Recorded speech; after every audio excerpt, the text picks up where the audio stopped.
Hello everybody, John Craig here with Performance Plus Tennis. Welcome to today's video. We're going to take a close look at the serve of Matteo Berrettini, who is having a good year, although he lost today in the Monte Carlo third round against his countryman. But he served pretty well. The reason why he didn't win the match didn't really have to do with his serve, but I want to go through some of the things he does well on his serve, but also show you some of the things that I would avoid doing on your serve if you're really trying to improve your serve performance. So let's go ahead and get started here. But before we do that, let's give a big shout out here to Court Level Tennis. They are the provider for the video today. They've got a really good channel here on YouTube. Check out their content. A lot of fun to check out all the video content over at Court Level Tennis. Check them out. Okay, let's go ahead and get started here. And let's go all the way back to the beginning. And, Matteo does some really interesting things on his serve that are quite unusual. No one else on the tour is really doing them. And the first thing I notice here, too, is just take a look at how he's holding the racket. He's about to begin his serve, but he's not even really in his serving grip. It may be in a sort of continental range, but the way he's holding the racket with this big choke up is pretty unusual. That's really weird, strange. Never see that. Now, he might say that's something he started doing a long, long time ago to make sure that his hand was nice and loose and relaxed. And if that works for him, fantastic. And if that would work for you, then that's great as well. Okay, so let's go ahead and carry on here and take a look. And he's got a big, wide stance, doesn't he? He's got a lot of space between his feet. He is a pinpoint server, so he's going to use this wide stance to give him a rhythmic move into his loaded position, and we'll see that as we move on here.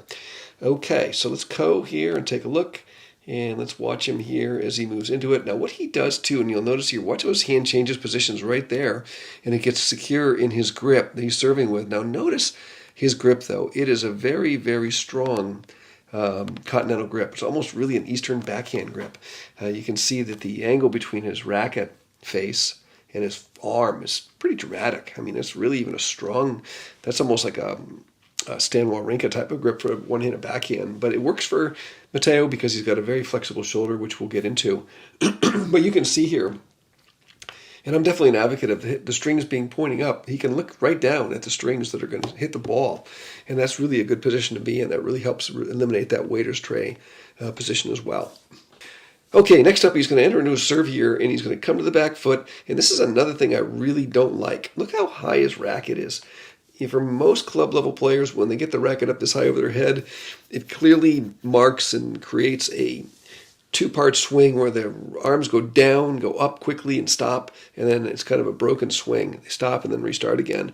But for Matteo, he's able to keep the flow going, so it works for him, but I don't recommend this. The other thing I don't recommend is where his hand is. His left hand is here on the very top of the racket. That's also very unusual. Most high-performance players are going to have that left hand around the throat area. Some would have it here on the string bed, but very unusual to have it at the top of the racket. But he's a very flamboyant player with some unique things that he does in his serve, for sure. So let's carry on here, and you'll see the next thing I don't favor that he does is when he's tossing the ball, his left arm is rising here, he's already shifted to the front foot. So when you're blending together the rise of the tossing arm and the lift and pick up and move of the back foot simultaneously, for a lot of club level players, this is a very difficult thing to maneuver and control the ball placement. But he's able to do it quite well. Once again, obviously he's very, very good player, very good server. What he does beautifully here is he gets into a fantastic trophy position. His right foot is a little bit past his left foot, but that's not really that big of a deal because his alignment is generally really close to perfect. You can see here that his alignment with his shoulders through his elbow is really, really good. Racket position's good. I like the racket being on the right side.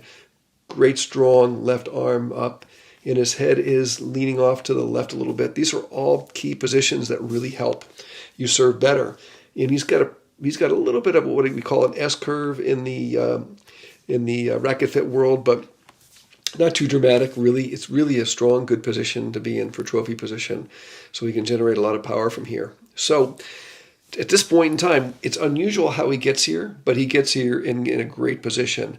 And now the key move that he makes here, and you can see this too, is watch how his upper arm is going to rotate back from the shoulder. Watch this little rotation right there. See that? That's setting up the lag as he's starting to make his move here. It's going to rotate back, and then it's going to get to the point of no return, and then it's going to rotate back in. And that's a very, very powerful move. Now, we can see that his racket does fall, into what some players would consider to be, coaches would consider to be, a waiter's tray position. It's a little bit open. And, Federer was like that as well. And there are certainly players that do that. As long as you don't open it right up and get into this total waiter's tray where the racket is pointing back at the camera, you're probably okay. It's really almost on a 45-degree angle, so it's okay. But when he comes around, and what's also interesting here, I'm seeing so many things. Watch how his hand changes positions right here. Look how his hand resets on the grip. Right there, his fingers open up. You can see that. His fingers are open. Again, something I really don't recommend. Fingers are open. He's kind of resetting his feel on the handle mid-swing, which is very unusual for a high-level player. But he does it nonetheless. But then when he comes here, look how he's on edge as he's attacking the ball. And this is perfect. This is exactly the position you want to be in. It's very strong. Shoulders at a 45-degree angle. You can see that. Beautiful 45-degree angle.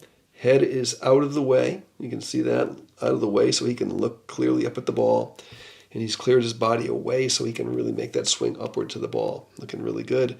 Comes into contact. The racket's pronating, making square contact on the ball. Nice, firm, straight wrist. You can see that.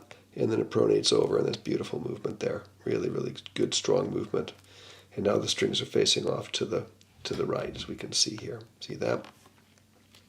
So, interesting serve, and we're going to take a look at it from a side view here and look at a couple other key features as well. Let's advance over to the side view. Let's take a look here. And from here, you can see the unusual takeback that he has here, where his racket is really forward, isn't it? As the left arm's rising, the racket's forward. Pretty unusual, but as Andy Roddick says, it doesn't matter how you get to the trophy position, it matters that you get there. So he does a great job getting there, leading with the left arm, and he comes into his position here, brings the back foot up while the ball's still rising. That foot's coming up, but when it gets to the top right here, he's loaded in. He's ready to make his move on the ball. You can see that. Now, from this angle, you can also see that he gets a very significant stretch back with his left arm and this nice curvature here. It's almost like the bow of a bow and arrow. So he feels very stretched and very strong there because he's going to use that to reverse his body position. So we're going to see he's in this 45-degree angle here. Racket looks in like a perfect position. Head is out of the way. Everything looks perfect. And then when he makes his move to go up to the ball, you can see the left arm pull away in a semicircle, tuck underneath as the legs are driving up, and you'll see that the racket gets to its lowest point, and the left hand is matching, almost matching that, which is another key feature that I emphasize in almost every serve analysis I do, is that the left hand's got to be the leader, and it's almost going to get to its lowest point. When the racket gets to its lowest point, they're matching. So almost the entire time your racket is rising up to the ball, the left hand is holding position here, holding your body. Look at that. And into contact, great extension. And then at contact, you can see that his left hand is not only holding, but the palm is turned up and is facing up towards the contact. And that firms up that bicep muscle and gets you to be solid on that left arm, which you want. So it looks really good. And up we go. And then he pronates over. You can see the strings turn over to the side, and down he comes. Now, one other thing I want to check out here and look at is the ball toss height. Now, in this particular frame, the ball does not leave the frame. That's the height, top height right there. We're going to put a little mark here if we can. And then we're going to mark where he makes contact, and we're going to see just how much the ball actually falls. Look at that. It falls literally this much. So if we compare that length with the length of his racket, it's kind of hard to stop it right there, but if we just estimate the racket length, and we compare that distance, with the racket's 27 inches with the drop of the ball, it's estimated the ball's dropping 24 inches.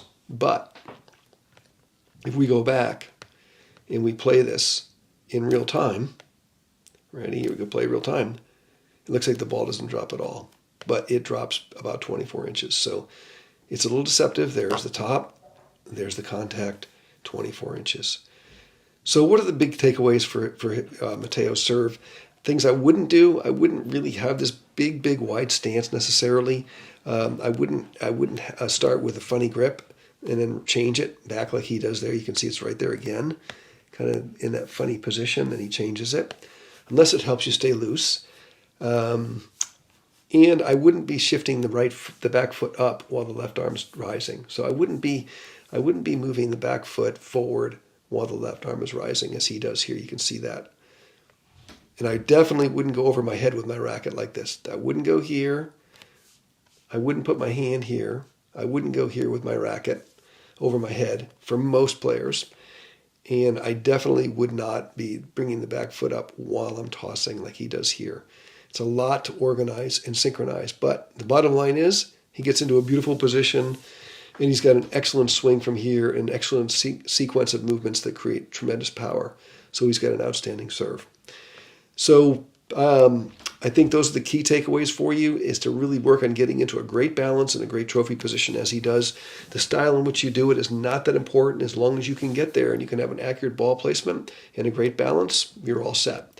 And then make sure that you come into the ball on edge, get your head out of the way like he's showing, come in on edge, turn it over, and then turn it through. Nice pronation. And then he comes down, and he lands literally every time with perfect balance in preparation for the return.